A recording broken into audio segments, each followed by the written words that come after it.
Hello students, हम लोग पढ़े थे भैया कोनिक सेक्शंस यानी कि शंकु परिच्छेद। उसी में आगे के कॉन्सेप्ट आज पढ़ने वाले हैं। जैसा कि आपके सामने दिख रहा होगा, नाभिलंब जीवा। क्या पढ़ना है? नाभिलंब जीवा। ठीक, तो नाभिलंब जीवा को बोलते हैं लेटस रेक्टम। क्या बोलते हैं? Latus rectum. ये होता क्या है? देखो, दीर्घवृत्त की नाभियों से जाने वाला। जैसे ये क्या है? दीर्घवृत्त। देखो यहाँ पर बना रहे हैं, ये क्या है? दीर्घवृत्त है। ठीक, तो ये दीर्घवृत्त है, तो यहाँ पर कहीं नाभ होता है F1, यहाँ पर भी नाभ होती है F2।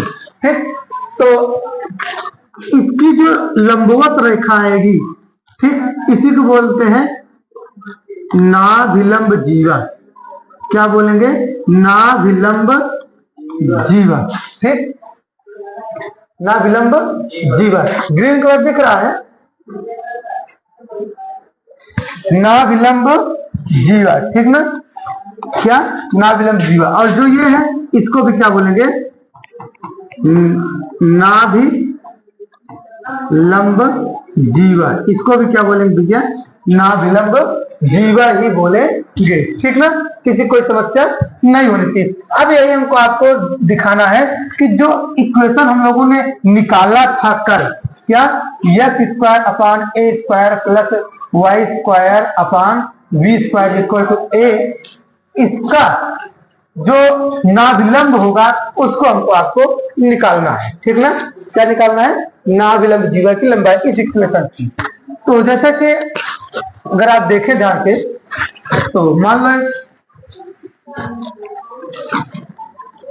कोई भी एक चित्र है, ठीक, और इसमें क्या हुआ? एक नाभिलंब है ये, और ये F1 हो गया, ये क्या हो गया? F2 हो गया। ठीक, तो आप जानते हैं थोड़ा सा इसमें फर्क है, फिर से बना देते हैं। फर्क का मतलब छोटा बड़ा है। देखो, जैसे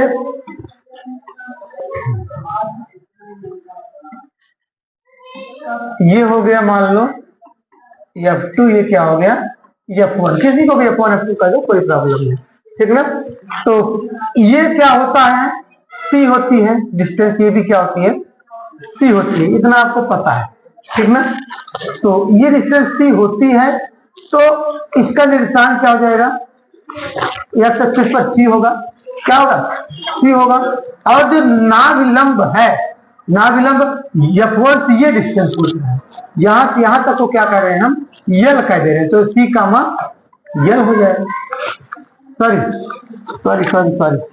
यहाँ तो C कामा 0 ही होगा। क्या? C कामा 0 ही होगा। यहाँ पर क्या हो जाएगा? C कामा यल हो जाएगा। समझे नहीं? C कामा यल। क्यों? क्योंकि ये वाला पॉइंट है, ये ऊपर वाला डिस्टेंस ये यल है, ये वाला C है, तो इस पॉइंट का कोऑर्डिनेट क्या हो गया? C कामा L हो गया। ठीक ना? किसी कोई प्रॉब्लम नहीं होना चाहिए। और हम लोग ये भी जानते हैं अच्छी तरीके से कि एक चीज पढ़े थे कल, उत्केंद्रता। क्या पढ़े थे? उत्केंद्रता। उत्केंद्रता क्या होता है? उत्केंद्रता हम लोगों ने पढ़ा था शायद C बराबर A बराबर, एक मिनट, क्या पढ़ा था? E बराबर A upon C upon A होना चाहिए। क्या होना चाहिए? C upon A। ये उत्केंद्रता पढ़ा था। तो यहां से निकाल लेंगे C बराबर AE। C बराबर क्या हो जाएगा? AE। तो जब यहां पर रखेंगे तो कोऑर्डिनेट रियल में क्या हो जाएगा? यहां मान लो P पॉइंट है, तो P का निशान क्या हो जाएगा? AE कामा L। ठीक ना? कोई दिक्कत बताओ? नहीं होना चाहिए। तो अब हम लोग इसी कोऑर्डिनेट के आधार पर जो नाभिलंब है, इस इक्वेशन में क्या करेंगे? रख देंगे। ठीक, इस कोऑर्डिनेट को इस इक्वेशन में रख देंगे। ध्यान देखो,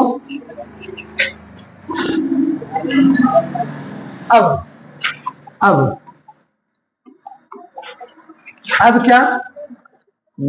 AE कामा यल को समीकरण x² अपान a² प्लस का y² अपान b² बराबर 1 में रखने पर में रखने पर, ठीक ना।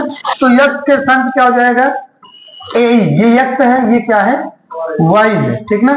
तो ए का square upon a square plus का वाई के स्थान पर क्या हो जाएगा, l upon l square upon b square is equal to 1। तो ये ए स्क्वायर कट जाएगा, ई स्क्वायर प्लस का l square upon b square equal to 1। तो एल अपान बी का स्क्वायर बराबर 1 माइनस का ई स्क्वायर। कोई दिक्कत नहीं, बताओ नहीं ना। ई स्क्वायर को उधर ले गए 1 माइनस ई हो गया, ई स्क्वायर को उधर ले गए तो 1 माइनस ई स्क्वायर हो गया, और ये एल अपान बी बचा रह गया, स्क्वायर है तो पूरे में स्क्वायर लगा दिए। किसी को भी यहाँ तक कोई समस्या हो तो बोलो, नहीं ना। किसी भी स्टूडेंट कोई समस्या हो तो बेहिचक बोल सकते हो, ठीक। तो यहाँ से हम लोगों को नाविलंब क्या मिल गया, नाविलंब क्या मिल गया, एल स्क्वायर बराबर b square in bracket 1 minus e square. ये हमको आपको क्या मिल गया, नाविलंब, ठीक ना। क्या मिल गया भैया, नाविलंब मिल गया। ये समझ में आ रहा है कि नहीं, ये यल क्या है, नाविलंब, यही हमको आपको निकालना था। तो ये क्या हो गया, एल स्क्वायर बराबर इतना मिल गया। अब यहाँ पर हम लोग क्या कर सकते हैं, बी का मान भी रख सकते हैं। क्या कर सकते हैं, बी का मान भी रख सकते हैं, या ई का मान भी रख सकते हो। ई बराबर क्या होता है, सी अपान ए होता है। ई बराबर क्या होता है, सी अपान ए, ठीक ना। तो चलो देखो, क्योंकि क्या होता है, ई बराबर सी अपान ए, ठीक। तो वहां हमने सी रखा था, अब यहाँ सी को क्या करेंगे, फिर से रिमूव कर देंगे, ठीक ना। तो ई रखो, L square is equal to B square 1 minus C upon A का होल स्क्वायर। तो L square is equal to B square 1 minus C square upon का ए स्क्वायर, ठीक ना। किसी कोई समस्या नहीं होना चाहिए। तो अब क्या करोगे, एल स्क्वायर बराबर, और सी का मान, सी स्क्वायर का मान हम लोग निकाले थे उस दिन, देखोगे तो ये कर कुछ होता है, ए स्क्वायर माइनस का बी स्क्वायर। कहां से निकला था आपको हम याद दिलाते हैं थोड़ा सा। जब हम लोगों ने ये पढ़ा था, ये चीज यहाँ पर F1 था, यहाँ पर F2 था, ठीक। यहां से हम लोगों ने निकाला था, ये C है, ठीक। ये क्या था, B था। तो यहां से अगर A निकालते हैं तो हम लोग लगाते हैं पाइथागोरस प्रमेय, तो क्या होता है, कर्ल स्क्वायर यानी कि ए स्क्वायर बराबर बी स्क्वायर प्लस का सी स्क्वायर। तो सी स्क्वायर बराबर ए स्क्वायर माइनस का बी स्क्वायर, ठीक ना। ये उस दिन भी हम लोगों ने क्या किया था, तो वहीं पर यहाँ क्या करेंगे, ए स्क्वायर माइनस बी स्क्वायर को रख देंगे, ठीक। तो एल स्क्वायर बराबर b square 1 minus C square के स्थान पर ए स्क्वायर माइनस का बी स्क्वायर अपान का ए स्क्वायर। बताओ किसी कोई समस्या नहीं ना। तो L square is equal to B square 1 minus, इसको अलग अलग भी कर सकते हैं, ठीक। तो क्या हो जाएगा, इसको जब अलग अलग करेंगे, ध्यान देखो, ये अलग अलग करेंगे तो 1 बच जाएगा, ठीक। माइनस का बी स्क्वायर अपान का ए स्क्वायर। लेकिन ध्यान देना है, ये माइनस तो इन पूरे में लगा हुआ है, अगर इसके अंदर जाएगा, अगर इसके अंदर जाएगा तो ये क्या कर सकता है, प्लस बना सकता है, ठीक। तो देखो ध्यान से,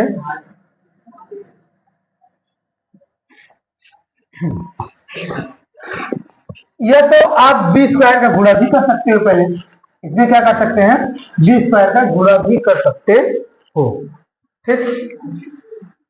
देखो इस तरीके से, तो ये बी स्क्वायर का गुणा करोगे, बी स्क्वायर माइनस का ए स्क्वायर बी स्क्वायर माइनस का बी की पावर 4 अपान ए स्क्वायर, ठीक। तो l square is equal to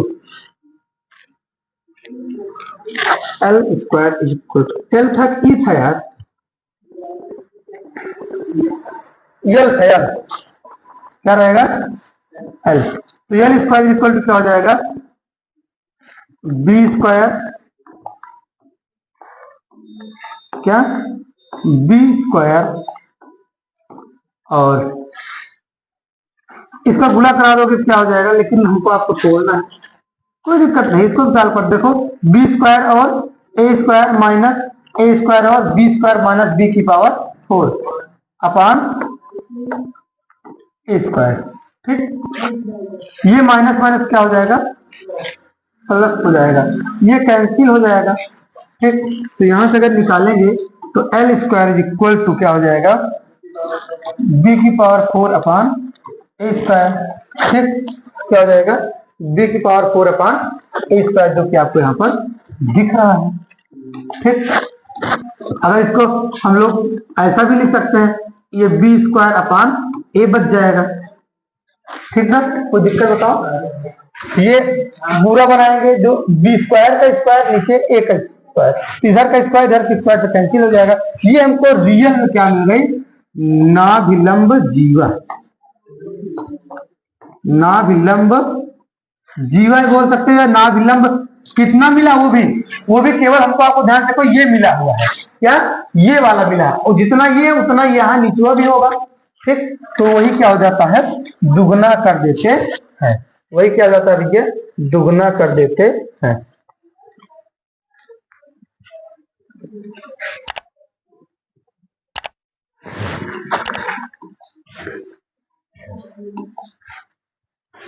देखो वही क्या, ये यहाँ पर दुगना हो जाएगा। ठीक ना, निसंदेह या दोनों अक्षों पर सम्मित होता है, दोनों अक्षों पर क्या होता है, ये सम्मित होता है। यहाँ देखो, यहाँ देखो,